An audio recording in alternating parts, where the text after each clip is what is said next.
Kisah ini terbuka dengan sebuah renungan. Sang ibu pernah berkata, sekeras apapun takdir menghantam, jangan pernah takut untuk bermimpi setinggi langit. Karena jika ia terus berjuang suatu saat nanti, ia akan menjadi pahlawan dalam ceritanya sendiri. Dan ia memegang teguh keyakinan itu. Namun sekarang ia hanya bisa menertawakan kebodohannya karena mempercayai dongeng itu. Saat ini napasnya tercekat oleh cairan merah yang pekat keluar bersama rasa sakit yang menyiksa. Kakinya lumpuh tak bergerak. Tubuhnya terhempas di tanah bersandar pada puing-puing kehancuran. Dalam benaknya ia bertanya, apakah di sini perjalananku akan berakhir? Sebuah luka mengerikan menganga di tubuhnya, goresan dari senjata iblis yang tak bisa dipulihkan oleh sihir penyembuhan biasa. Hanya eliksir legendaris yang bisa menolongnya, tapi benda itu mustahil ia dapatkan. Tiba-tiba beberapa orang muncul. 4 sosok mendekat seorang pria dan 3 wanita. Pria itu adalah Choi Doyon. Melihat kondisinya yang mengenaskan, Doyon berhenti tepat di hadapannya. Dengan tatapan merendahkan, Doyon mencibir, "Aku bisa mengurus monster itu sendiri. Kau hanya cari masalah dengan ikut campur." Sang pemuda hanya tertawa lirih. Doyon pun bertanya, "Apa yang lucu?" Ia menjawab, "Kau mengatakan hal yang persis seperti dugaanku." Dalam hatinya ia menjerit. Ia sudah berjuang habis-habisan di sini, bahkan terpaksa bekerja sama dengan orang gila itu untuk bisa selamat. Dalam hatinya ia menjerit. Ia sudah berjuang habis-habisan di sini, bahkan terpaksa bekerja sama dengan orang gila itu untuk bisa selamat. Sementara itu, para warga sipil yang terjebak dalam kekacauan ini hanya bisa menangis ketakutan. Dengan sisa tenaganya sang protagonis bertanya, "Apa kau punya eliksir?" Doyon mengangguk mengakui ia memilikinya. "Apa? Kau akan menolongku dengannya?" tanya sang pemuda penuh harap. Doyon menjawab dengan dingin, "Harga sebuah eliksir sangatlah mahal. Benda ini terlalu berharga untukku. Tambahnya nyawamu tidak sepadan dengan eliksir ini." Protagonis kita hanya bisa tertawa getir, sebuah tawa yang menyeratkan luka mendalam. Di ambang kesadarannya yang memudar, ia bergumam, "Dunia ini sebenar-benar sudah gila. Para Divine Spirit, makhluk angkuh dari langit, menjadikan penderitaan manusia sebagai tontonan mereka. Mereka memberi ujian dan imbalan soal ini, permainan menjadikan sampah seperti Doyon sebagai hiburan. Sementara orang sepertinya tak pernah dianggap ada." Dengan napas yang semakin berat, ia mengutuk dunia Doyon dan para Divine Spirit sebagai ucapan terakhirnya. Salah satu wanita memarahinya, tapi Doyon menahannya. Ia mengangkat tangannya lalu bertanya, "Kenapa kau melakukan ini? Tugasmu hanya mengamati dari jauh. Kenapa kau nekat maju ke medan pertempuran?" Dengan suara lemah ia menjawab, "Aku lelah. Hidup dalam bayang-bayang. Aku sudah muak. Aku sudah sampai pada batasku." Dan karena itu, ia tertawa lagi. Sebuah tawa keputusasaan dari orang yang telah kehilangan segalanya. Doyon kembali bertanya, "Semua ini hanya untuk menyelamatkan beberapa orang biasa." Namun sebelum ia selesai bicara, sebuah kehadiran tiba-tiba muncul. Sosok misterius melayang di atas mereka. Sontak semua mata tertuju ke langit.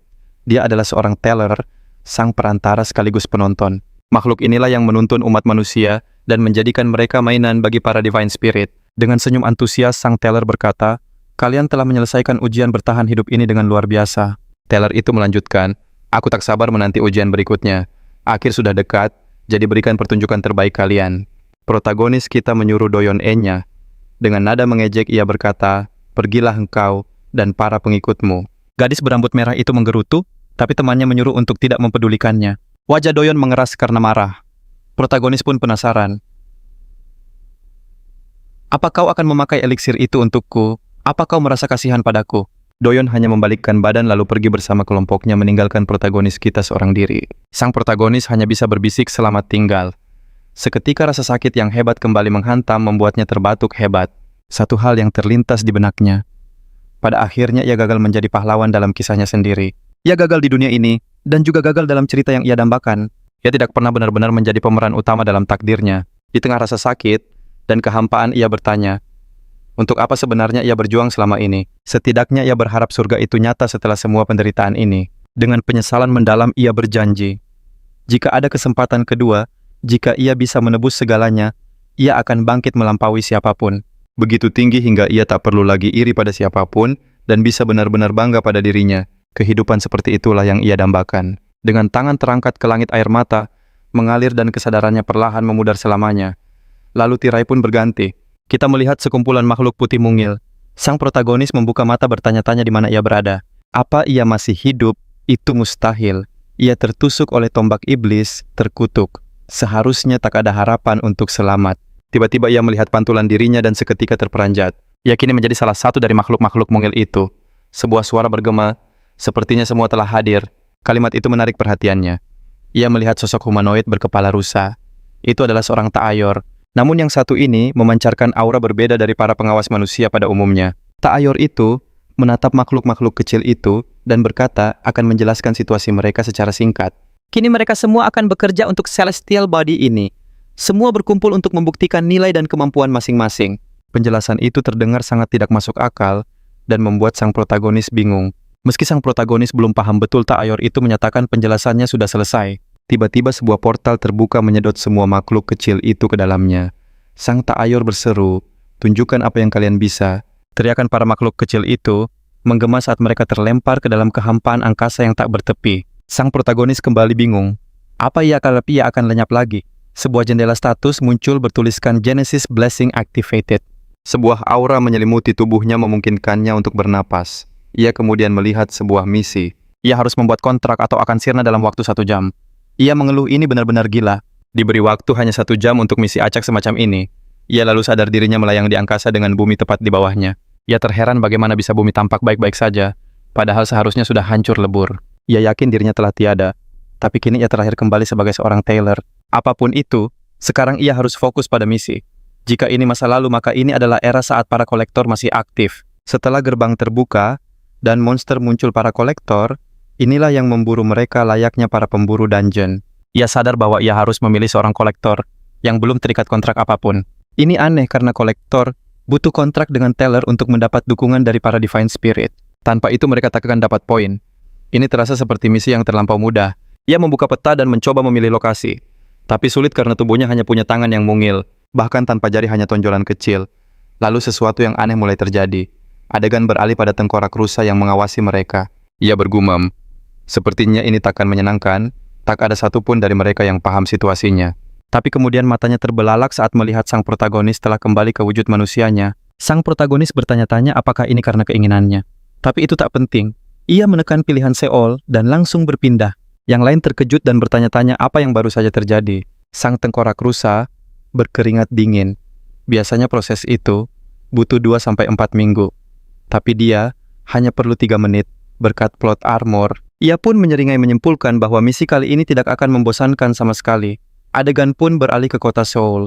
Sang protagonis mengintip dari sebuah geng, mencoba mengenali di mana ia mendarat. Sebuah kebetulan yang luar biasa, ia mendarat tepat di depan markas asosiasi kolektor. Ia berkata harus segera menemukan seseorang. Ia melihat peta kecil dan menyadari titik merah berarti sudah terikat kontrak, sedangkan biru belum. Ia menyimpulkan bahwa siapapun yang ia pilih sebagai rekan akan menjadi sangat krusial. Jika ia salah memilih orang yang lemah, para Divine Spirit tidak akan tertarik. Tiba-tiba seorang satpam muncul dan bertanya apa ia seorang kolektor. Sang protagonis menjawab, ia sedang mencari seseorang dan meminta agar tidak diusik. Namun satpam itu menahan bahunya dan berkata, hanya yang berizin yang boleh lewat. Sistem Genesis pun aktif dan langsung menyetrum pria itu.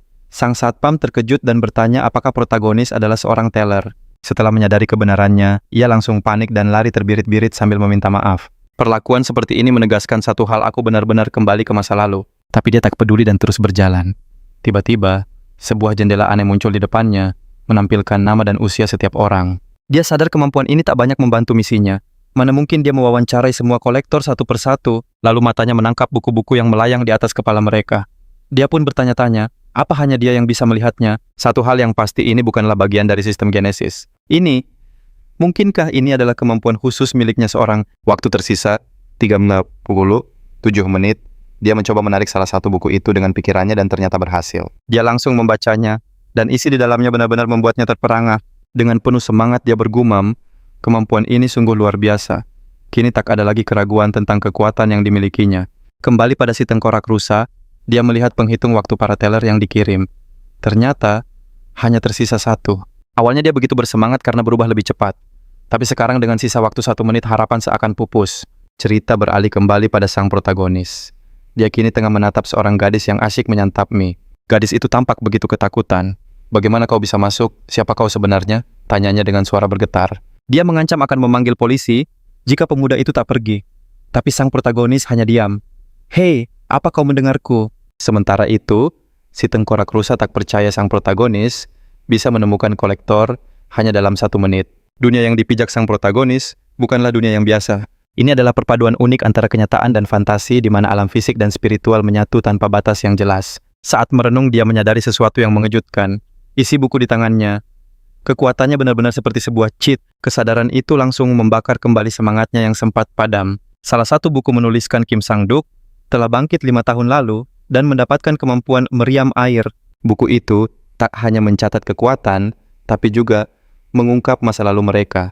Saat itulah dia bertanya-tanya, apakah ada buku tentang dirinya? Namun sayang pencariannya tak membuahkan hasil. Ada sedikit rasa kecewa di hatinya. Meski begitu, dia tidak menyerah begitu saja. Dia kembali mengambil buku orang lain penasaran kenapa warnanya berbeda-beda. Dengan penuh rasa ingin tahu, dia pun membuka sebuah buku baru. Isi buku tersebut memunculkan sebuah teori di benaknya. Jika teorinya benar, pasti bukan hanya ada buku perunggu dan perak. Kemungkinan besar buku emas juga ada. Dia pun menarik kesimpulan. Semakin tinggi tingkatan warna buku, semakin berharga kehidupan pemiliknya. Aura dari buku itu juga menunjukkan kemampuan alami dan potensi pertumbuhan seseorang. Contohnya dia menemukan seseorang dengan buku perunggu, tapi auranya berwarna perak. Ini artinya orang itu punya potensi untuk mencapai tingkat perak. Yang paling hebat, dia bisa melihat potensi seseorang, bahkan sebelum mereka terikat kontrak. Sebuah keuntungan yang luar biasa, kemampuan yang bisa membuatnya melampaui semua orang. Dengan pemahaman baru ini, dia berencana menjelajahi wilayah dengan titik biru terbanyak untuk menemukan kandidat terkuat. Berkat kemampuan teleportasinya, dia yakin bisa menemukan kandidat terbaik tanpa membuang banyak waktu. 10 menit sebelum misi berakhir, tenaga sang protagonis mulai terkuras. Dia merasa lemas dan frustrasi. Belum ada satupun kandidat menjanjikan yang berhasil ia temukan. Waktu semakin sempit, rasa cemas mulai menghantuinya. Meski tertekan, dia menolak untuk memilih kandidat yang biasa-biasa saja. Dia yakin kandidat terbaik pasti ada di luar sana. Pencarian pun kembali dilanjutkan. Di tengah pencariannya, seorang wanita melintas. Dia pun menghentikannya dan bertanya, "Permisi, sekarang tahun berapa?" "Malam Awaladika." Wanita itu menjawab, "Tahun 2020. Sang protagonis mengangguk berterima kasih, lalu terdiam merenung. Masih ada 5 tahun sebelum kehancuran dimulai. Dia pun berpikir, siapa yang akan jadi kolektor terhebat dalam kurun waktu itu? Tiba-tiba dia teringat 3 nama besar yang dikenal sebagai 3 keajaiban Saang-sang Malam Api di luar dan kaisar wanita pendek Kang Hye-rim. Akan tetapi identitas Saang-sang hingga kini masih menjadi misteri. Mustahil untuk menemukannya sekarang. Sementara itu, Kon Inum masih di Amerika. Satu-satunya pilihan yang tersisa adalah Hye-rim. Hye-rim adalah yang terkuat di antara ketiganya. Namun di masa-masa awal ini, namanya sama sekali belum dikenal. Tanpa ragu, sang pahlawan langsung melesat ke lokasi. Namun ia tertegun melihat mengapa Kang Hye-rim tinggal di tempat sekumuh ini. Di sana seorang gadis tengah menyantap mie instan.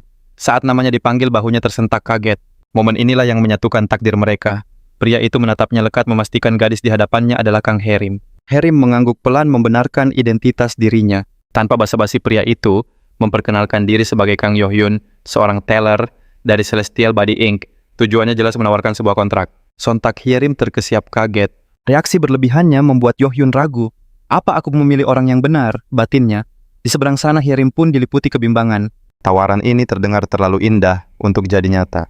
Namun Yo-hyun meyakinkannya bahwa ia datang untuk merekrutnya dengan sebuah kontrak. Dengan ragu, Hye-rim menjawab, "Aku tak punya kemampuan spesial, bahkan bertarung pun aku tak bisa." Yo-hyun menatapnya tajam dan bertanya, "Siapa yang memberitahumu omong kosong seperti itu?" Hye-rim menjawab lirih, "Semua orang. Mereka bilang aku harus menyerah pada mimpiku menjadi seorang kolektor." Yo-hyun menimpali, "Itu wajar sebab kau tak menyadari betapa luar biasanya bakat yang tersembunyi di dalam dirimu." Ia melanjutkan dengan yakin, "Mereka yang meremehkanmu, mereka hanya tak tahu siapa dirimu yang sesungguhnya." "Apa kau serius?" tanya Hye-rim ragu. "Tentu saja," jawab Yo-hyun mantap. "Aku seorang teller. Jadi percayalah padaku. Aku akan membantumu menemukan potensi sejatimu. Kau hanya perlu menandatangani kontrak ini." Hye-rim menatap dokumen itu. "Dengan ini, apa aku resmi menjadi kolektor?" tanyanya penuh harap. Yo-hyun mengangguk pasti. Hye-rim lalu bertanya di mana penanya dan Yo-hyun segera menyodorkan sebuah pulpen. Penuh semangat, Hye-rim membubuhkan tanda tangannya di atas kontrak sambil berseru, "Selesai." Tepat saat tanda tangan itu selesai, ternyata sisa waktu yang ada hanya 2 detik. Sebuah jendela notifikasi muncul di hadapannya sebagai imbalan Yo-hyun akan dipromosikan menjadi karyawan tetap. Yo-hyun tersenyum puas. "Aku akan menjalani hidup baru ini sebaik mungkin," ucapnya pada Hye-rim. "Aku menantikan kerja sama kita." Wajah Hye-rim berseri-seri penuh sukacita. "Mulai sekarang mohon bimbingannya ya Yo-hyun." Menurut Yo-hyun, kelak Kang Hye-rim akan jadi sosok legendaris. Saking hebatnya semua orang akan mengira ia keturunan bangsawan. Tapi melihat kondisinya saat ini, semua itu terasa seperti sebuah ironi yang luar biasa. Yohyun lalu menarik sebuah buku, entah dari mana. Saat membacanya matanya terbelalak. Gadis ini punya 3 spesialisasi. Salah satunya adalah kisah rakyat Chuk Jung Kyun. Yohyun tak habis pikir, bagaimana bisa ia punya 3 bakat hebat sekaligus, 2 bakat lainnya masih tersegel. Jika semua ini bangkit Herim, akan menjadi sosok yang tak terhentikan. Kemudian Yohyun memintanya memanggil nama saja. Ia lalu penasaran dan bertanya tentang bakatnya. Herim bergumam, bakatku ini payah. Selama pelatihan ada aturan untuk tidak membahas bakat pada siapapun. Yohyun mengingatkan, tapi sekarang kita punya hubungan kontrak. Herim pun mengaku bakatnya adalah Master Pedang dari era Goryeo. Menurutnya nama itu terdengar sangat aneh. Yohyun bertanya lagi, jadi kau belum pernah memberitahu siapapun? Herim mengiyakan merasa nama bakat itu terlalu aneh dan memalukan. Raut wajah Yohyun menjadi serius. Yohyun bergumam, ketidaktahuan memang hal yang paling menakutkan. Herim panik. Apa kau kecewa? Tolong jangan batalkan kontraknya. Yohyun dengan cepat menenangkannya. Tentu saja tidak. Mendadak sebuah notifikasi lain muncul menanyakan apakah Yohyun ingin memulai upacara penerimaan. Namun Yohyun segera berkata, aku harus pergi sebentar. Entah berapa lama tapi kuharap tidak terlalu lama. Sebelum menghilang, ia bertanya, peralatan apa yang kau pakai? Herim menjawab singkat, sebuah perisai. Kenapa bukan senjata? Tanya Yohyun heran. Herim beralasan staminanya yang tinggi lebih cocok untuk menjadi tameng di depan. Saat latihan aku biasa memakai tombak. Jangkauannya yang jauh membuatku bisa menjaga jarak aman, jelasnya. Yohyun tak mengerti. Kenapa ia tidak memilih pedang? Ia pun menyarankan, tukar perisaimu dengan pedang, lalu cari tempat latihan, dan mulailah berlatih mengayun. Di sanalah kau akan sadar seberapa hebat bakat master pedang milikmu. Sebelum pergi Yohyun berpesan, berlatihlah dengan serius. Saat Herim akan menjawab, Yohyun telah lenyap. Tak lama Herim kini berdiri, sambil menggenggam sebilah pedang. Ia bimbang. Hanya dengan mengayun aku bahkan belum pernah memegang pedang sebelumnya. Tanpa ragu ia pun mulai berlatih sebisanya. Namun ada sensasi aneh yang menjalar. Perasaan ini begitu asing baginya membuatnya bingung. Sebuah sensasi yang tak pernah ia kenali. Herim semakin fokus mengayunkan pedangnya. Tiba-tiba Yohyun muncul dan berkomentar prosesnya ternyata lebih lama dari dugaannya. Ia tampak penasaran dengan kemajuan yang dicapai Herim. Melihat ayunan pedang itu, Yohyun terkesan. Gerakannya sangat stabil untuk orang yang belum terlatih. Benar-benar bakat luar biasa. Pantas saja ia dijuluki sang ratu pedang. Herim akhirnya menyadari kehadiran Yohyun dan bertanya sejak kapan ia di sana. Yohyun justru bertanya balik, apa kehadirannya mengganggu? Ia sengaja tak menyela karena melihat fokus Herim yang luar biasa. Seketika Yohyun teringat misi promosinya. Ia harus mendirikan sebuah perpustakaan. Herim penasaran apa yang Yohyun pikirkan. Yohyun pun menjawab, kalau ia sedang memikirkan cara membangun perpustakaan. Herim menanggapi, bukankah itu awal mula para teller? Yohyun pun mengakui kalau ia memang masih baru di pekerjaan ini. Sambil menatapnya, Herim berkata, tapi kau terlihat sangat berpengalaman. Yohyun bertanya balik, memangnya apa untungnya aku berbohong? Setelah itu, ia membuka sistem penamaan perpustakaan. Sayangnya yang muncul hanyalah daftar nama klise yang sangat kental nuansa fantasinya. Ia jadi bimbang apa nama seperti itu benar-benar bisa menarik perhatian. Saat memeriksa lebih jauh, ia menemukan cerita berjudul Food the Library dari pengguna lain. Karena penasaran ia membukanya. Namun isinya adalah seseorang yang diserang makhluk buas dan dihujat oleh para Divine Spirit. Akhirnya ia memutuskan untuk menunda soal nama dan fokus membangun perpustakaannya dulu. Yohyun lalu bertanya pada Herim, apa ia menyukai pedangnya? Tiba-tiba mereka berpindah ke atap sebuah gedung. Yohyun menjelaskan bahwa tempat ini adalah gerbang menuju dunia pemikiran. Yohyun bertanya apa? Herim tahu kalau para teller menulis cerita setelah berkontrak dengan kolektor, dan kisah itu akan ditunjukkan pada Divine Spirit. Lalu ia bertanya lagi, apa kau tahu isi dari kisah-kisah tersebut? Herim menjawab, kalau kisah itu menceritakan tentang kehidupan seorang tokoh. Yohyun membenarkan, tapi menambahkan bahwa selera Divine Spirit berbeda-beda. Karena itu genre ceritanya pun beragam, dan kisah yang paling populer biasanya adalah cerita kepahlawanan. Dan mulai saat ini Herim akan menjadi tokoh utama dalam kisah kepahlawanan itu. Herim tampak ragu apa, ia benar-benar sanggup. Yohyun dengan yakin berkata kalau ia pasti bisa. Yohyun lalu membawa Herim ke Gunung Anfar, ke dalam tambang kobold. Ia bertanya apa Herim tahu makhluk itu. Herim menjawab tahu sedikit. Seketika Yohyun membuka perpustakaannya, dan para Divine Spirit pun mulai berdatangan. Yohyun menyambut dan memperkenalkan diri. Salah satu dari mereka ternyata adalah pemberi ulasan buruk tempo hari. Herim langsung sadar mereka sepertinya datang untuk melihatnya gagal. Yohyun berkata akan ke ruang pengamat untuk menyajikan kisah Herim pada para Divine Spirit. Kini Herim harus berjuang sendirian. Wajahnya jelas menunjukkan rasa takut. Yohyun menyemangatinya untuk mengayunkan pedang seperti saat latihan. Tiba-tiba seekor kobold muncul Yuhyun, memintanya untuk percaya pada dirinya. Namun tubuh Hyerim membeku ketakutan. Semangat dari Yuhyun seolah tak mampu mengusir rasa takutnya. Kobold itu langsung menyerang Hyerim berhasil menghindar. Tapi serangan terus datang membuatnya berteriak minta tolong. Hyerim terjatuh dan mulai menangis. Ia merasa ajalnya akan tiba jika terus begini. Tubuhnya gemetar hebat. Kenangan pahit perlakuan orang-orang di masa lalu kembali terbayang. Walau punya kekuatan, mereka tetap meremehkannya. Bahkan menyuruhnya jadi pegawai biasa saja. Ejekan itu membekas begitu dalam di hatinya. Haruskah ia bertahan atau lebih baik melarikan diri saja? Namun ia menguatkan tekadnya. Ia tidak boleh melarikan diri dari sini. Jika kabur, ia akan selamanya menjadi pecundang. Ia teringat kontrak dengan Yuhyun. Ia takkan sanggup menatap wajahnya lagi jika mengecewakannya. Saat seekor kobold menerkam ke arahnya Yuhyun, berteriak menyuruhnya menghindar. Hyerim pun memantapkan hatinya menahan serangan itu dengan pedangnya. Cairan merah mengalir di wajahnya, namun ia berhasil membalikan keadaan dan mengalahkan kobold itu. Para Divine Spirit terperangah melihatnya. Yuhyun pun ikut terkejut. Dengan tegas Hyerim berkata, "Aku tidak akan takut lagi." Yuhyun berseru, begitu caranya itulah esensi berpedang. Aura keemasan meledak dari Cobalt meresap ke dalam tubuh Hyerim. Dia mendapatkan 7 TP. Hyerim terkesiap, matanya melebar tak percaya. Dia benar-benar berhasil melakukannya. Dengan sorak kegirangan dia berteriak, "Aku berhasil." Yuhyun tersenyum memujinya, namun mengingatkan, pertarungan belum usai, dunia ini menawarkan banyak kebahagiaan, jangan pernah berhenti di sini. Kau harus lebih haus akan kekuatan dan punya hasrat yang lebih besar. Apa kau sanggup? Tanya Yuhyun. Dengan tatapan mantap Hyerim menjawab, tentu Dio. 3 kobold langsung menerjangnya. Namun adegan pertarungannya tidak diperlihatkan. Sementara itu, seseorang mengamati perpustakaan Yuhyun yang punya 15 penonton. Dia adalah Taldun, seorang senior associate teller. Taldun heran ini sungguh tak masuk akal, bahkan dengan dukungan departemen sekalipun. Bagaimana bisa seorang pemula punya penonton sebanyak itu? Taldun curiga Yuhyun berbuat curang. Tapi saat melihat layar keringat dingin membasahi wajahnya, dia penasaran siapa sebenarnya kolektor ini. Gadis itu bahkan tak memakai perlengkapan pelindung dan senjatanya terlihat biasa. Taldun sering melihat kolektor hebat, tetapi yang satu ini berada di level yang benar-benar berbeda. Kekuatan Hyerim terus meroket setiap detiknya. Yuhyun berkata, dia mulai terbiasa dengan kemampuannya. Dia lalu berbicara kepada para Divine Spirit. Ini baru pertempuran pertamanya. Dia bisa melakukan jauh lebih hebat lagi. Tiba-tiba Hyerim memanggil Yuhyun sambil menunjuk ke depan. Apa itu tanyanya. Sebuah garis merah menyala membentang di hadapan mereka. Yuhyun menjelaskan, itu batas wilayah. Di seberangnya bukan lagi area farming. Tempat itu disepakati para kolektor untuk menciptakan zona demi meraih poin yang lebih banyak.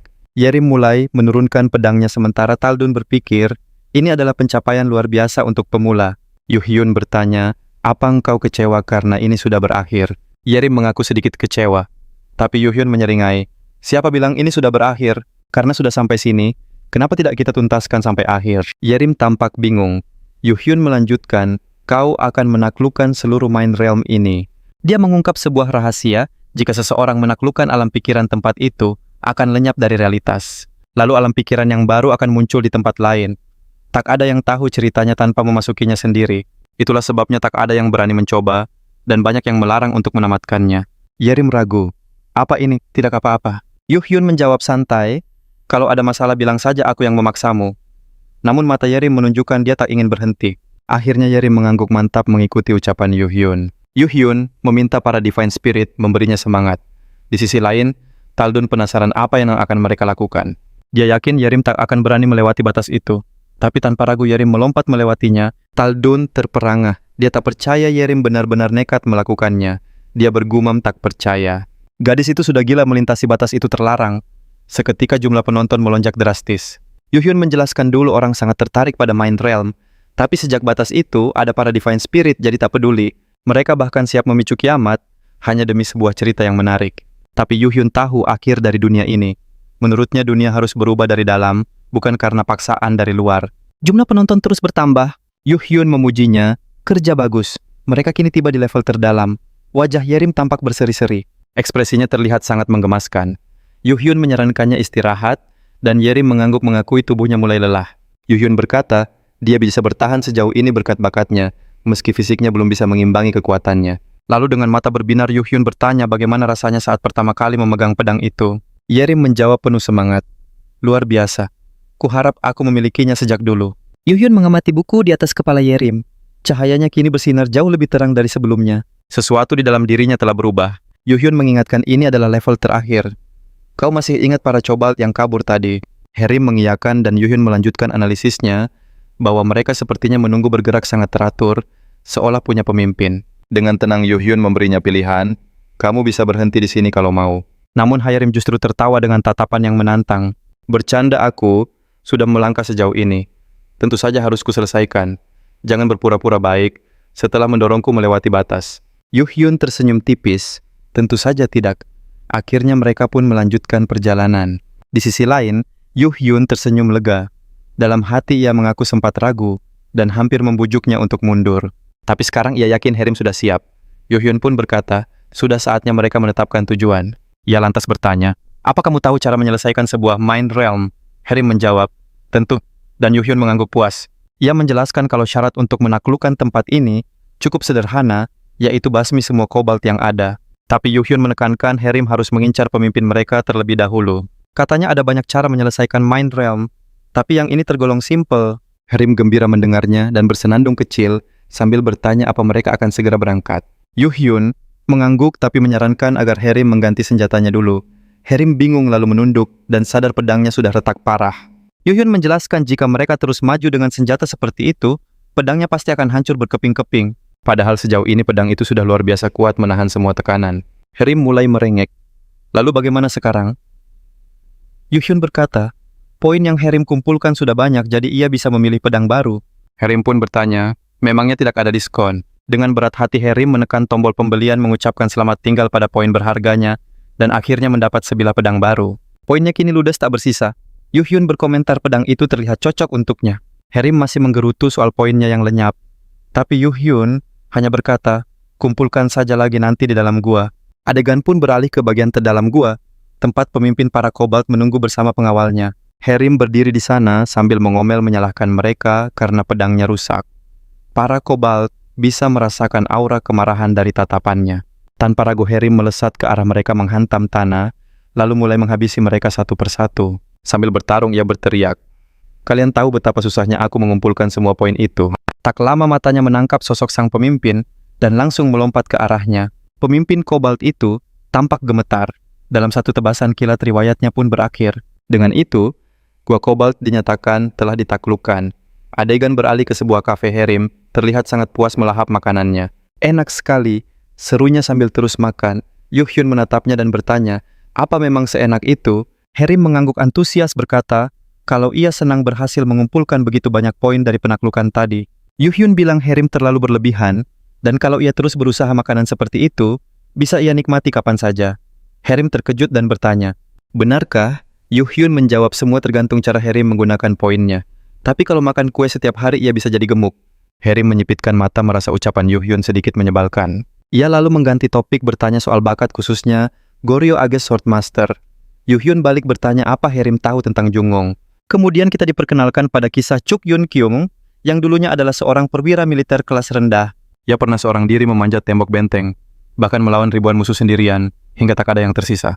Orang-orang mengatakan dia telah melampaui batas manusia dan menjulukinya sebagai Goryo era Swordmaster. Herim terpana mendengar kisah itu, mengatakan ceritanya bisa diangkat menjadi drama. Yuhyun lalu menyebut kalau temannya Chuk Yun Kyung punya nama panggilan yang aneh.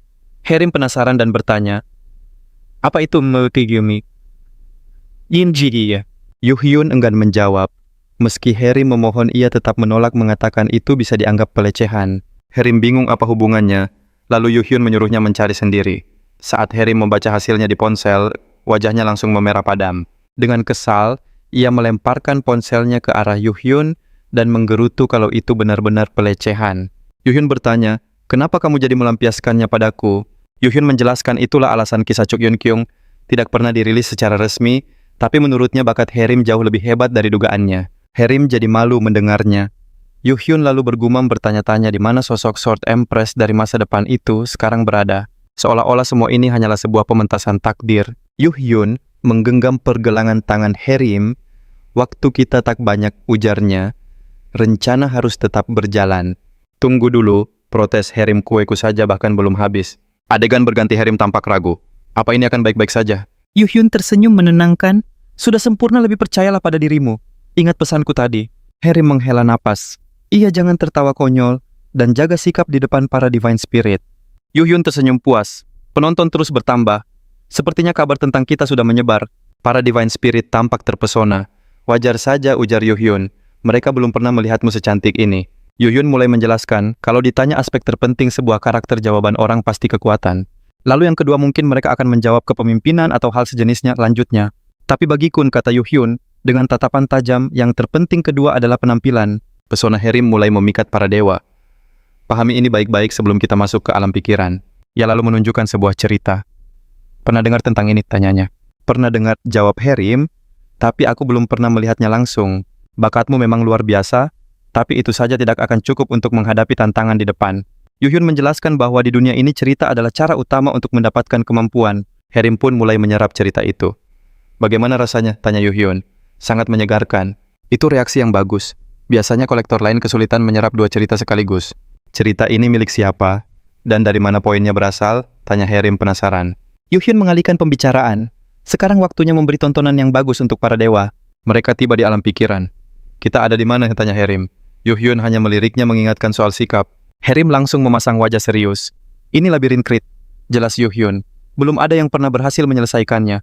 Harry bertanya, kenapa bisa begitu? Yuhyun menjawab, karena tidak ada yang tahu syarat untuk menyelesaikannya. Saat mengintip, Harry melihat sesosok tubuh tergeletak.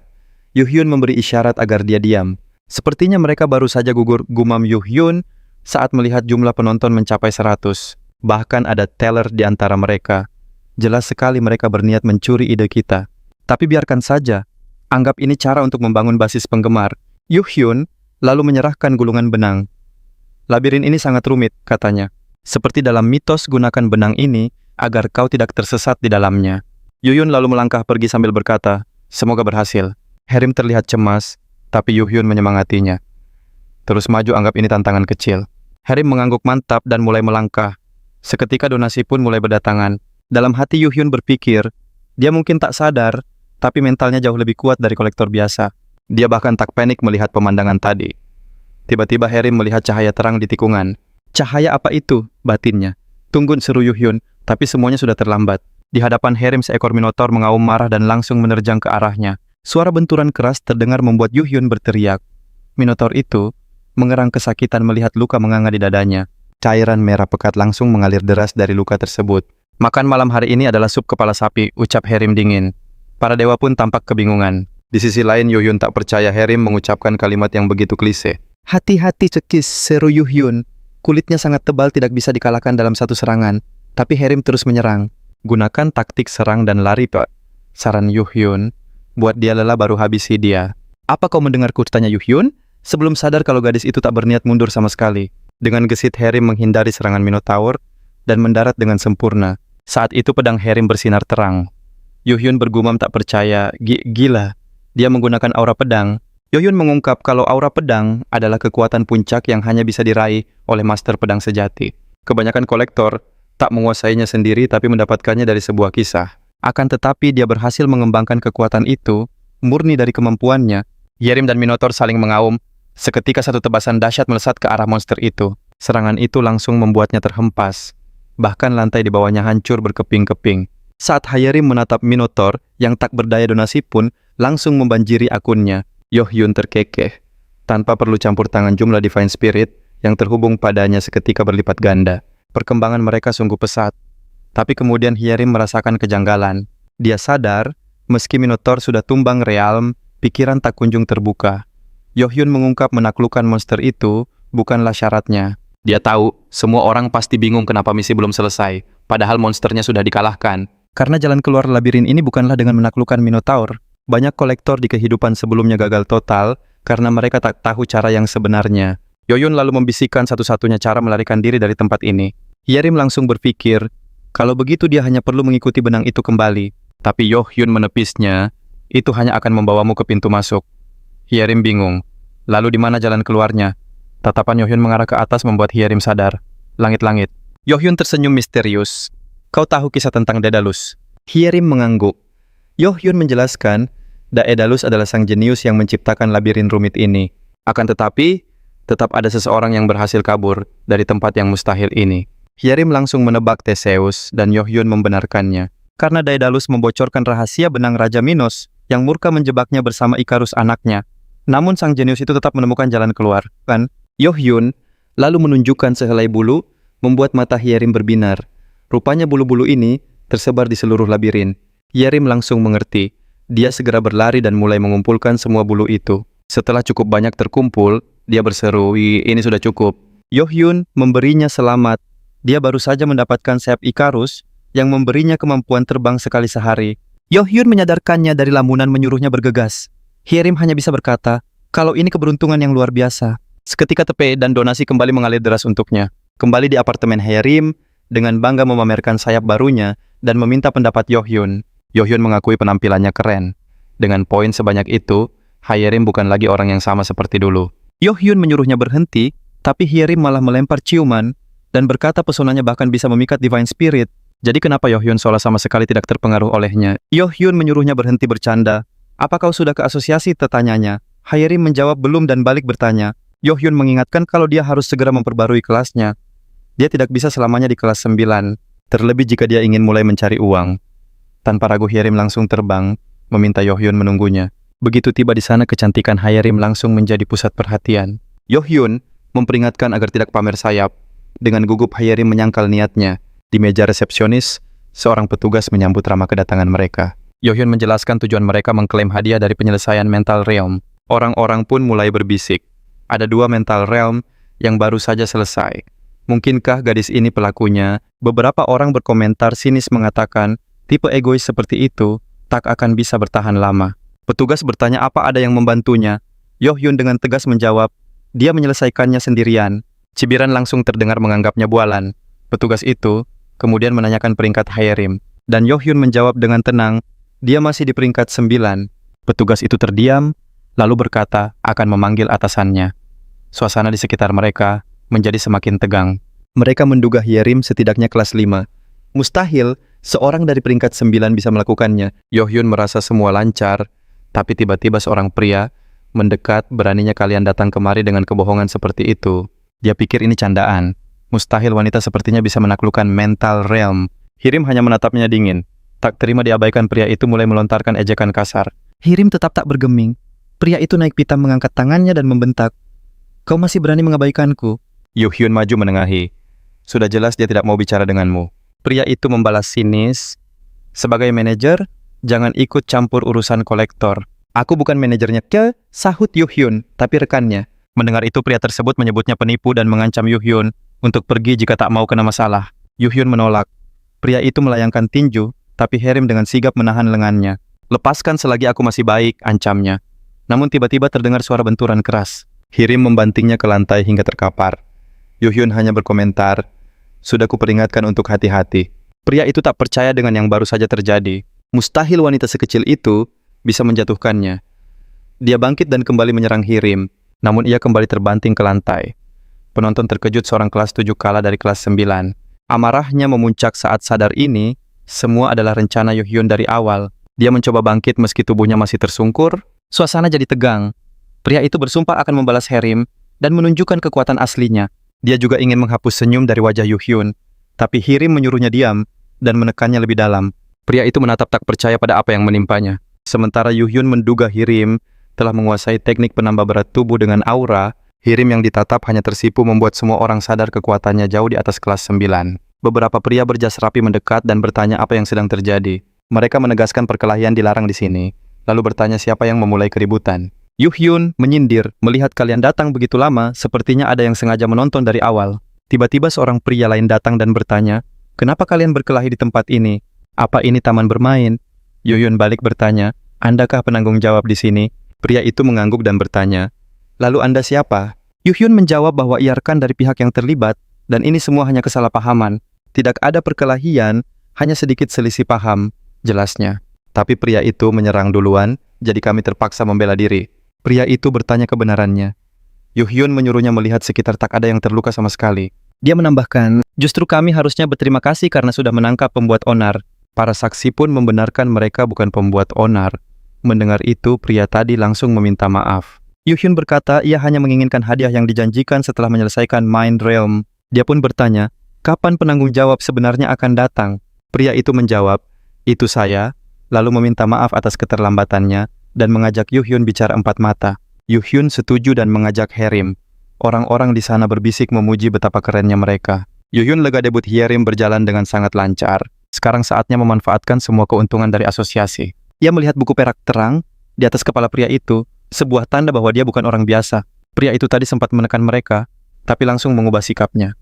Ini bukan soal bakat, melainkan berkat pengalaman panjang yang ia miliki. Setelah mempersilakan masuk pria itu, memperkenalkan diri sebagai Choi Jang-mo, penanggung jawab utama di sini. Yuhyun pun memperkenalkan diri. Pembicaraan pun beralih pada bagaimana Herim bisa menyelesaikan Mind Realm sendirian. Awalnya Choi Jang-mo terlihat ragu, tapi ia mengakui kalau semua orang pasti berpikir sama sebelum melihat kemampuannya secara langsung. Herim mengangguk lalu menanyakan apa tuntutan mereka pada pihak asosiasi. Gaya bicaramu kaku sekali, komentar Yuhyun. Kita hanya meminta imbalan yang sepantasnya jadi milik kita. Ia lalu menatap tajam. Apa Choi Jang-mo sengaja ingin menahannya? Choi Jang-mo tertawa canggung. Bukan aku yang punya wewenang untuk hal itu. Yuhyun memotong, kukira Anda penanggung jawabnya. Mari kita bicara langsung ke intinya. Sejak awal ia sudah tahu asosiasi takkan memberi imbalan yang setimpal. Jadi jangan berbelit-belit. Jika tak mau memberi katakan saja sekarang. Semua paham jika sebuah Mind Realm sirna takkan ada lagi yang baru.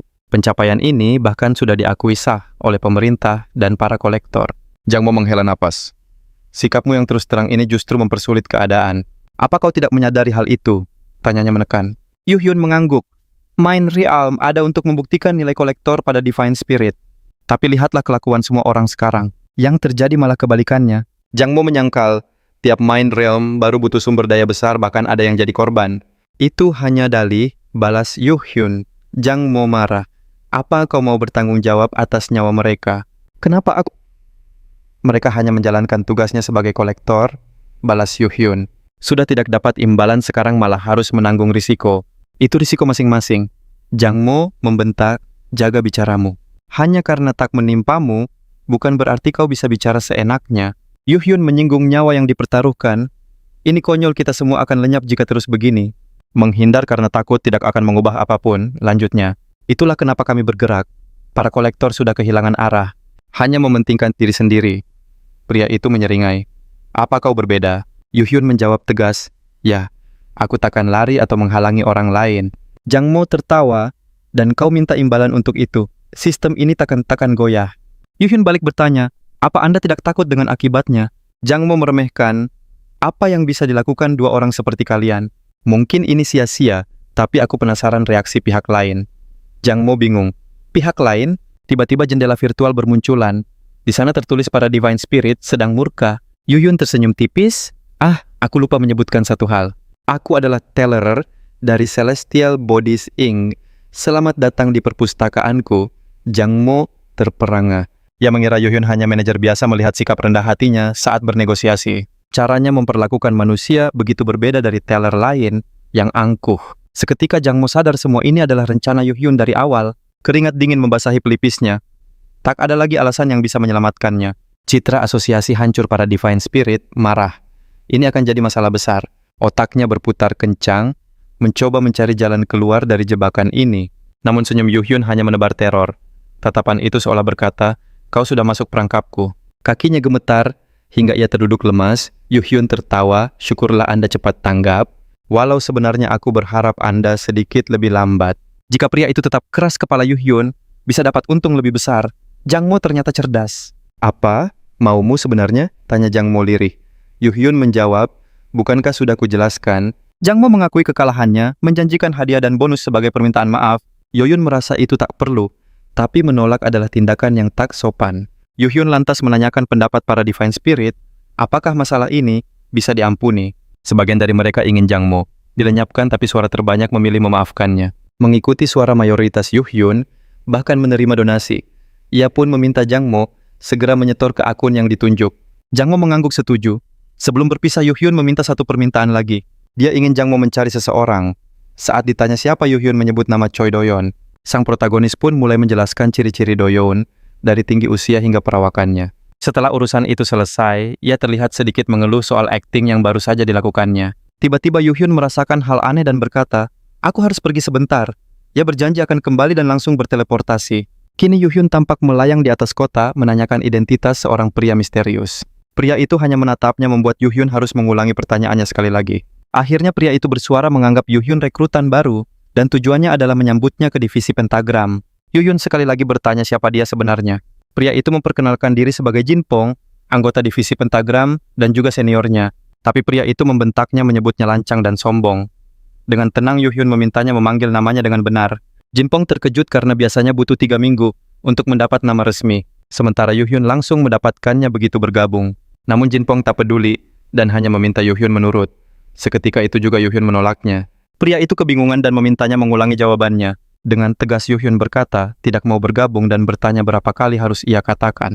Jinpong heran melihat sikap angkuhnya curiga Yuhyun berasal dari divisi lain. Seolah membaca pikiran Yuhyun, menyangkal tidak tergabung di divisi manapun.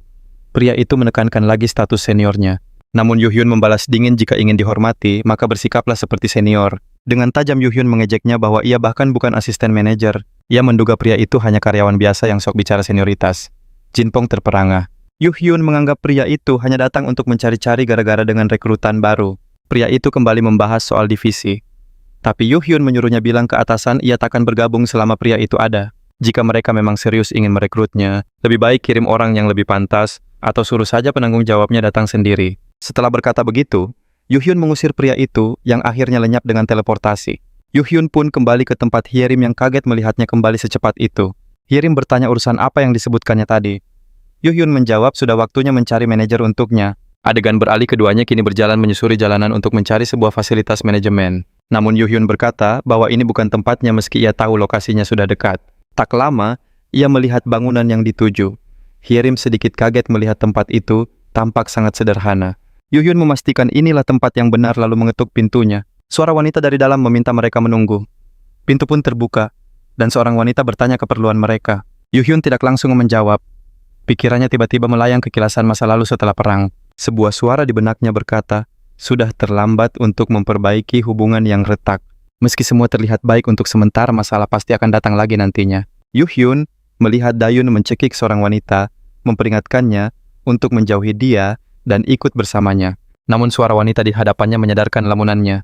Ia pun tergagap meminta maaf. Dalam hatinya ia bergumam wanita ini persis dalam ingatannya, namun auranya terasa berbeda. Mereka lalu masuk. Wanita itu memperkenalkan diri sebagai Baek Suryun CEO Bea Management. Ia menduga mereka datang untuk bergabung. Yuhyun menjelaskan bahwa Hyerim lah yang ingin bergabung. Suryun terkejut dan memandang Hyerim dengan kagum, tak menyangka orang secantik dia ingin bergabung. Akan tetapi Yuhyun segera mengingatkan Hyerim untuk lebih santai. Sontak Hyerim pun bisa bernapas lega. Sementara itu, Suryun dibuat terdiam. Pikirannya seolah berhenti bekerja sebelum menduga Yuhyun adalah seorang kolektor. Tanpa basa-basi, ia langsung menanyakan identitas Yuhyun. Sebagai balasan, Yuhyun hanya tersenyum dan memintanya menebak. Suryun langsung menduga kalau Yuhyun pastilah seorang kolektor biasa.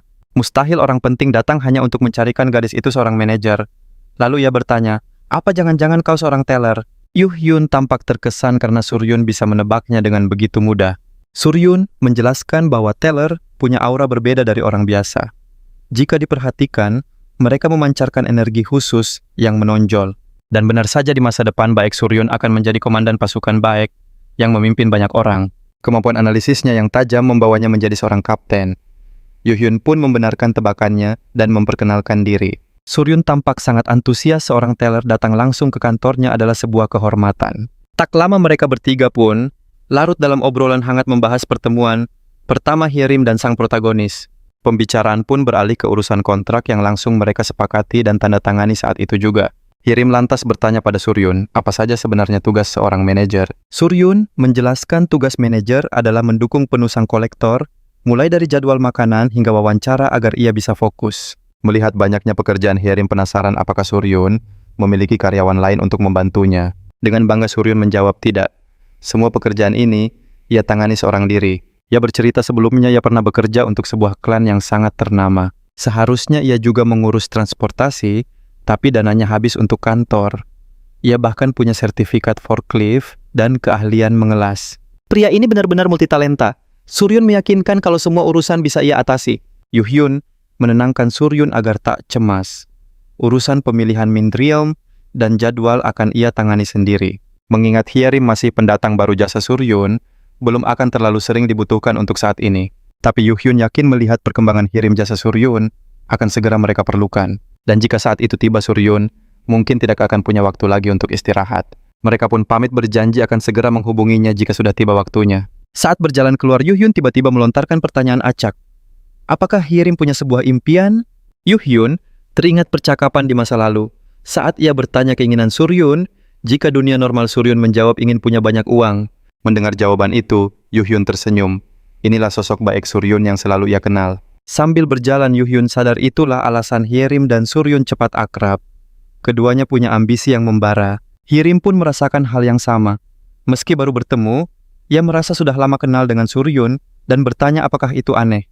Yuhyun, yang teringat kedekatan mereka di kehidupan lampau, menjawab bahwa hal itu sama sekali tidak aneh. Di tempat lain, Taylor yang pernah muncul sebelumnya terlihat murka karena merasa tidak dihargai sebagai senior. Ia bersumpah akan membalas perlakuan yang ia anggap sebagai kesombongan Yuhyun. Namun ia sadar tak bisa gegabah karena Yuhyun dilindungi berkat Genesis. Tiba-tiba sebuah senyum licik terukir di wajahnya. Waktu pun berlalu dan cerita melompat ke 1 minggu setelahnya. Nama Hyerim mulai jadi perbincangan setelah menyelesaikan 4 Mindrealm. Sebelum tantangan berikutnya, ia bertanya pada Yuhyun, apakah kali ini akan berat? Apakah kali kah? Yuhyun mengangguk menegaskan bahwa tantangan kali ini adalah sesuatu yang sangat istimewa. Mindrealm ini sangat berbeda. Kesempatannya hanya sekali tiap 3 bulan. Jika gagal, tidak akan ada kesempatan kedua. Hyerim ragu kenapa harus mengambil risiko sebesar itu. Yuhyun mengingatkan tujuannya menjadi kolektor demi meraih kesuksesan. Yuhyun melanjutkan meski ia seorang teller, ia pun punya ambisi untuk mencapai puncak tertinggi melebihi siapapun. Ambisi dan motivasi Hyerim mungkin bersifat personal, tapi itu bukanlah sebuah kelemahan sama sekali. Keraguan hanya akan menjadi penghalang. Jika kau benar-benar menginginkannya, kerahkan segalanya tanpa sisa. Yuhyun pun bertanya apakah Hyerim siap. Namun sebelum ia menjawab, gerbang Mindrealm perlahan mulai terbuka. Yuhyun berkata, Hyerim tak perlu menjawabnya sekarang. Tapi suatu saat ia harus menemukan jawaban itu. Demi diriku dan juga demi dirimu, bisik Yuhyun. Seketika Hyerim pun terlempar ke medan pertempuran. Para kolektor lain mulai bertanya-tanya. Melihat skala pertempuran ini, apakah mereka juga harus ikut bertarung? Terdengar pekikan para prajurit yang bersiap siaga di posisi mereka. Pasukan musuh berzira berat menyerbu ke arah mereka. Keringat dingin membasahi Yuhyun, ingatan jeritan para korban membayangi pikirannya. Dia berbisik pada dirinya sendiri, tragedi mengerikan itu takkan terulang kembali.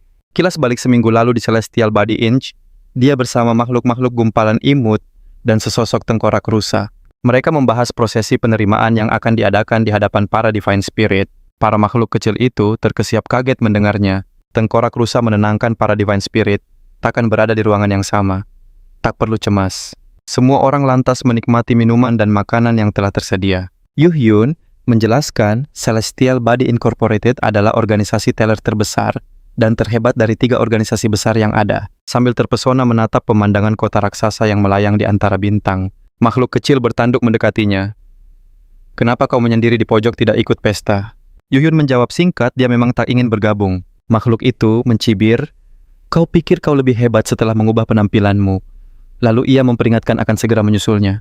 Tiba-tiba beberapa sosok asing muncul membuat semua orang terdiam terpana. Mereka adalah perwakilan dari berbagai departemen Celestial Body yang ingin mengenal para rekrutan baru. Tapi tentu saja, semua orang tahu tujuan asli mereka adalah mencari talenta berbakat untuk direkrut ke departemen masing-masing. Merasa enggan terlibat, Yuhyun mencoba menyelinap pergi tanpa terdeteksi. Tapi sebuah suara memanggil namanya.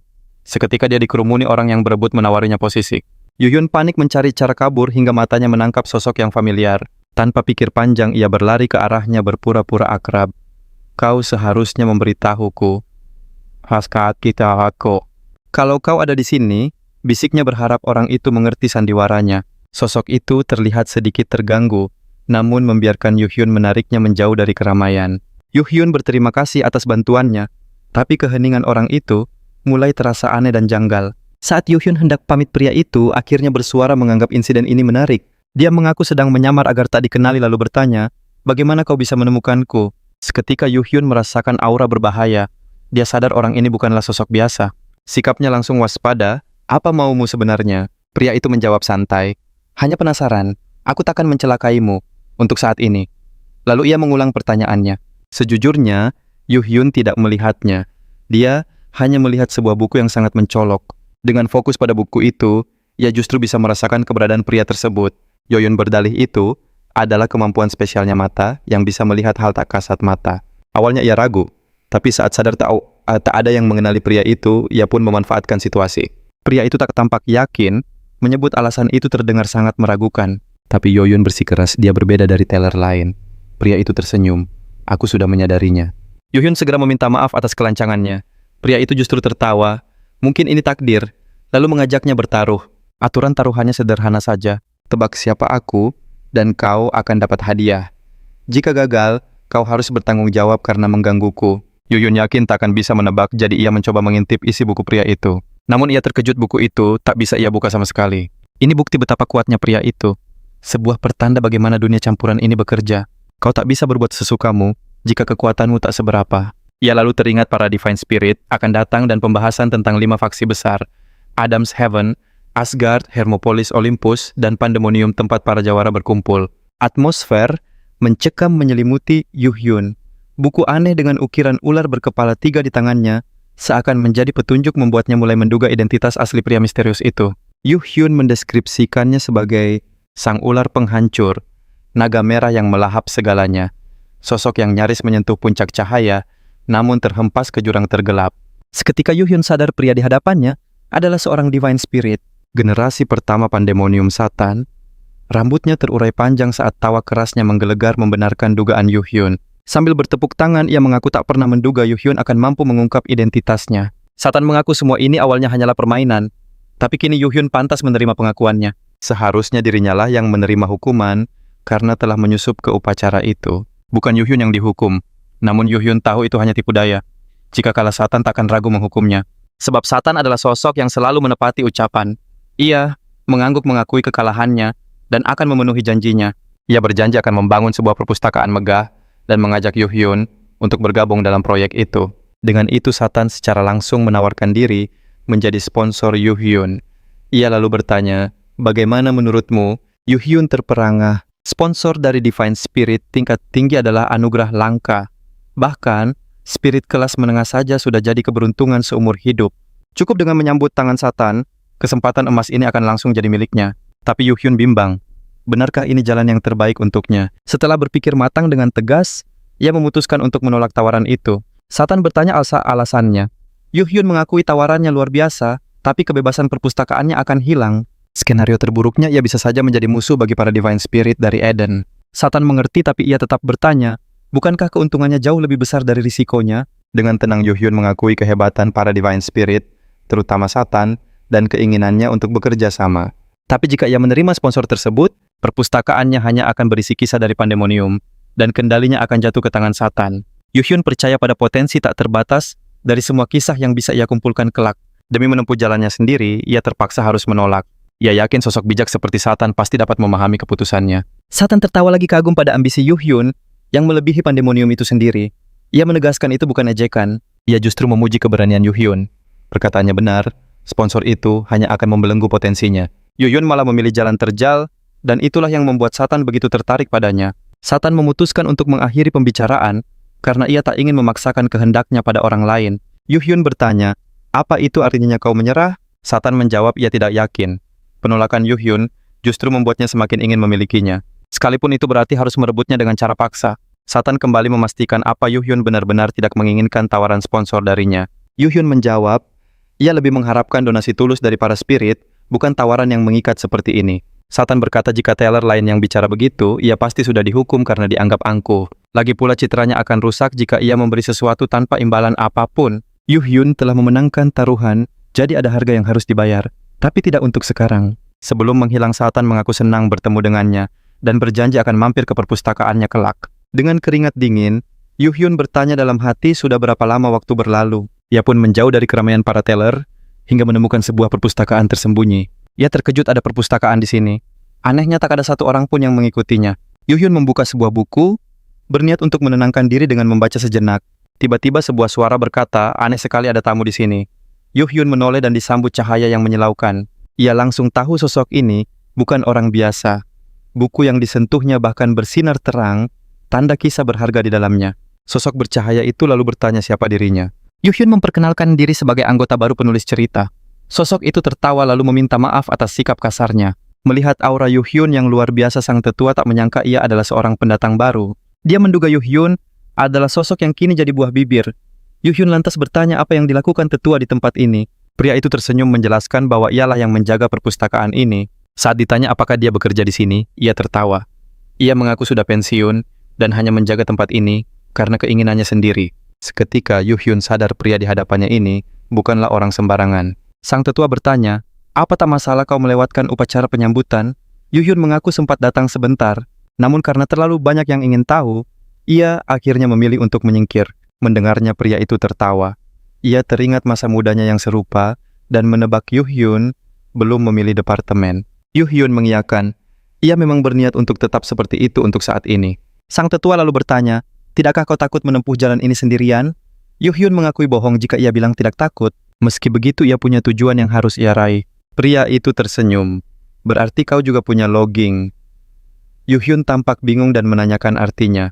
Sang tetua menjelaskan para tailor bukanlah makhluk hidup biasa. Mereka adalah ciptaan. Saat terlahir jiwa mereka kosong tanpa hasrat.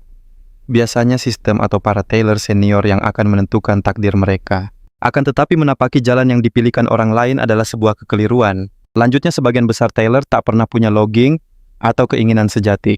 Hanya segelintir yang memilikinya. Dan mereka yang punya hasrat itu akan melihat jalannya terbentang dengan sangat jelas. Pria itu lalu mengajak Yuhyun untuk melihat sesuatu yang istimewa. Penasaran, Yuhyun mengikutinya menyusuri lorong yang panjang. Sembari melangkah, sang tetua bercerita bahwa tempat ini menyimpan kisah-kisah paling hebat di dunia campuran sejak Celestial Body Incorporated ada. Dikenal sebagai Hall of Fame. Di sini setiap karakter dalam cerita itu nyata. Mata Yuhyun tampak berbinar penuh semangat. Tak lama langkah mereka terhenti. Sang tetua berkata perjalanan mereka sudah sampai. Sekitar 30 tahun lalu semua di sini berhenti. Ia membawa Yuhyun kemari berharap ada satu orang saja yang masih mau mengingat tempat ini. Tempat ini kini seakan terkubur terlupakan bersama legenda-legenda yang dulu pernah bersinar terang. Sang tetua menambahkan, jika suatu saat aku tiada, ujarnya, aku akan sedih jika tak ada lagi yang tahu tentang tempat ini. Karena Yuhyun adalah satu-satunya tamu yang sudi datang ke perpustakaan tua ini. Para tailor sekarang hanya sibuk mengumpulkan poin mengulang cerita yang itu-itu saja dan melupakan kisah generasi pendahulu.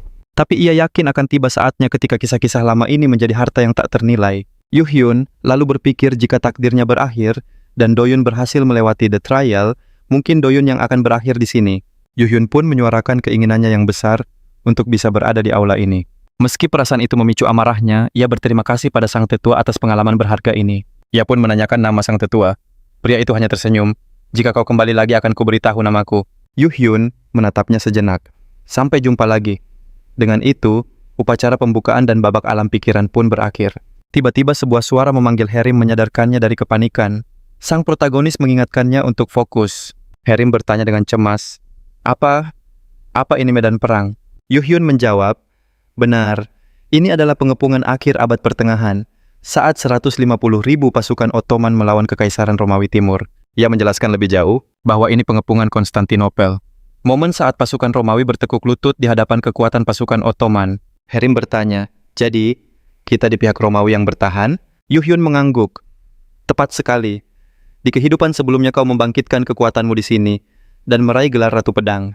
Karena itu, ujian ini sangat krusial untukmu. Dengan suara bergetar, Herim bertanya, apa kau lihat semua ini? Sang protagonis menjawab, tentu saja. Ini menakutkan. Herim kembali bertanya, apa kita bisa menang? Ia pikir dengan 50 kolektor di sisi mereka semua akan mudah. Namun kenyataannya tidak. Yuhyun menegaskan bahkan dengan 500 orang sekalipun, jumlah itu masih belum ada artinya. Situasi genting, hanya ada 7.000 pasukan menghadapi lebih dari 150.000 musuh. Kalau bala bantuan tiba, jumlahnya bisa mencapai 300.000. Melihat banyaknya kolektor yang datang kita masih punya kesempatan. Yuhyun menjelaskan bahwa sekitar 2.000 Divine Spirit sedang mengamati. Ini bukan cuma pameran perpustakaan, tapi kesempatan langka bagi banyak orang untuk unjuk gigi. Bagi para Divine Spirit ini juga momen penting. Ia yakin spirit dari perpustakaan lain pun ikut menyaksikan. Mendengar hal itu, Herim tersenyum. Berarti tujuan mereka bukan Mindre, tapi keuntungan pribadi. Yoyun mengiyakan, benar sekali. Jika kita tak bisa pamer kekuatan dukungan Divine Spirit, akan beralih ke perpustakaan lain. Tapi fokus utama kita adalah menyelesaikan alam pikiran ini. Ia menekankan agar mereka berusaha maksimal. Namun jika situasi memburuk, mereka harus tahu kapan waktunya untuk mundur. Dulu Sword Empress pernah gagal menaklukkan alam pikiran ini. Meski bertahan paling lama, akhirnya ia tak berhasil. Kini kemampuan Herim setara dengannya, jadi ini layak dicoba. Beberapa orang mendekati Herim, mengajaknya bekerja sama, dan membagi imbalan jika berhasil. Herim hanya menatap mereka dengan tenang. Wanita di sampingnya berbisik sinis, menyebutnya sombong karena berhasil sendirian beberapa kali. Dalam hati Herim mencoba menahan diri untuk tetap tenang. Ia tahu mereka hanya ingin memanfaatkannya. Tiba-tiba sebuah suara lantang menyapa semua orang. Seorang pria memperkenalkan diri sebagai Kaisar Romawi, Konstantinus Dragasis Paleologos. Sebagai kaisar, ia berterima kasih pada para prajurit bayaran pemberani yang telah hadir. Herim sadar sosok itu hanyalah ilusi yang diciptakan untuk adegan ini. Namun kehadirannya terasa nyata. Sang kaisar mengumumkan semua persiapan tuntas. Sesaat kemudian, jendela informasi muncul. Pertempuran akan segera dimulai dengan tugas mempertahankan kastil. Kesempatan hanya sekali. Di sisi lain, pria dan wanita tadi terlihat sangat antusias. Meremehkan musuh mereka, pikir ini akan mudah dan langsung terjun ke pertempuran. Pasukan Ottoman menyerbu dari balik tembok. Seorang pria tertawa, hanya segini kemampuan mereka. Gadis di sampingnya menyahut, jangan banyak bicara, cepat gunakan mantra sihirmu. Yu Hyun, yang melihat itu bergumam merasakan ada yang aneh. Sementara itu, pasangan tadi terus menghabisi musuh. Sang pria bertanya, kapan ini akan selesai? Bukan cuma mereka, kolektor lain pun mulai mengeluh. Karena pertempuran ini tiada akhirnya. Yu Hyun berkomentar mereka kehabisan energi karena bertarung habis-habisan sejak awal. Sebaliknya Herim masih bugar. Yu Hyun jadi penasaran soal kondisi perpustakaan lain. Ia pun bergegas ke ruang pertemuan para penjaga. Di sana para juru cerita kesal karena kolektor mereka bertindak gegabah dan tak mau diatur. Seorang pria berkepala harimau menyindir sinis bahwa Yu Hyun hanya beruntung. Ia memerintahkan kolektornya bertarung lebih serius sebelum para Divine Spirit pergi. Yu Hyun mengamati arus pertempuran mulai berubah, semua orang tampak kelelahan termasuk Herim. Sang protagonis penasaran keputusan apa yang akan Herim ambil. Tiba-tiba ledakan dahsyat terdengar dari tembok. Herim terkejut dan berbalik. Yu Hyun menjelaskan itu, tembakan meriam orban senjata andalan Ottoman. Para prajurit berteriak meminta bantuan untuk menahan serangan dahsyat itu. Namun para kolektor malah panik, takut akan tersingkir. Kaisar memohon mereka bertahan. Herim berpikir jika semua orang bekerja sama mereka, pasti bisa bertahan. Tapi saat ia menoleh, ia justru melihat para kolektor kabur dan mencoba membujuk mereka. Tapi seorang pria mengejeknya dan berkata, kalau dia tak tahu apa-apa. Ia bertanya, kau pikir semua orang gagal tanpa sebab? Menurutnya pada akhirnya semua akan kabur. Herim balik bertanya, Kalau semua orang menyerah, siapa yang akan menjaga para pejuang yang mempertaruhkan segalanya di sini? Wow, pria itu tertawa sinis menganggap mereka semua pahlawan gadungan. Ia menarik kerah Herim, menyuruhnya berhenti, ikut campur. Herim balas menatap tajam, tak mengerti kenapa pria itu begitu cepat putus asa. Satu persatu ia melihat para kolektor melangkah masuk ke dalam portal. Mereka memilih untuk lari meninggalkan Herim dalam kebingungan, tak tahu langkah apa yang harus ia ambil.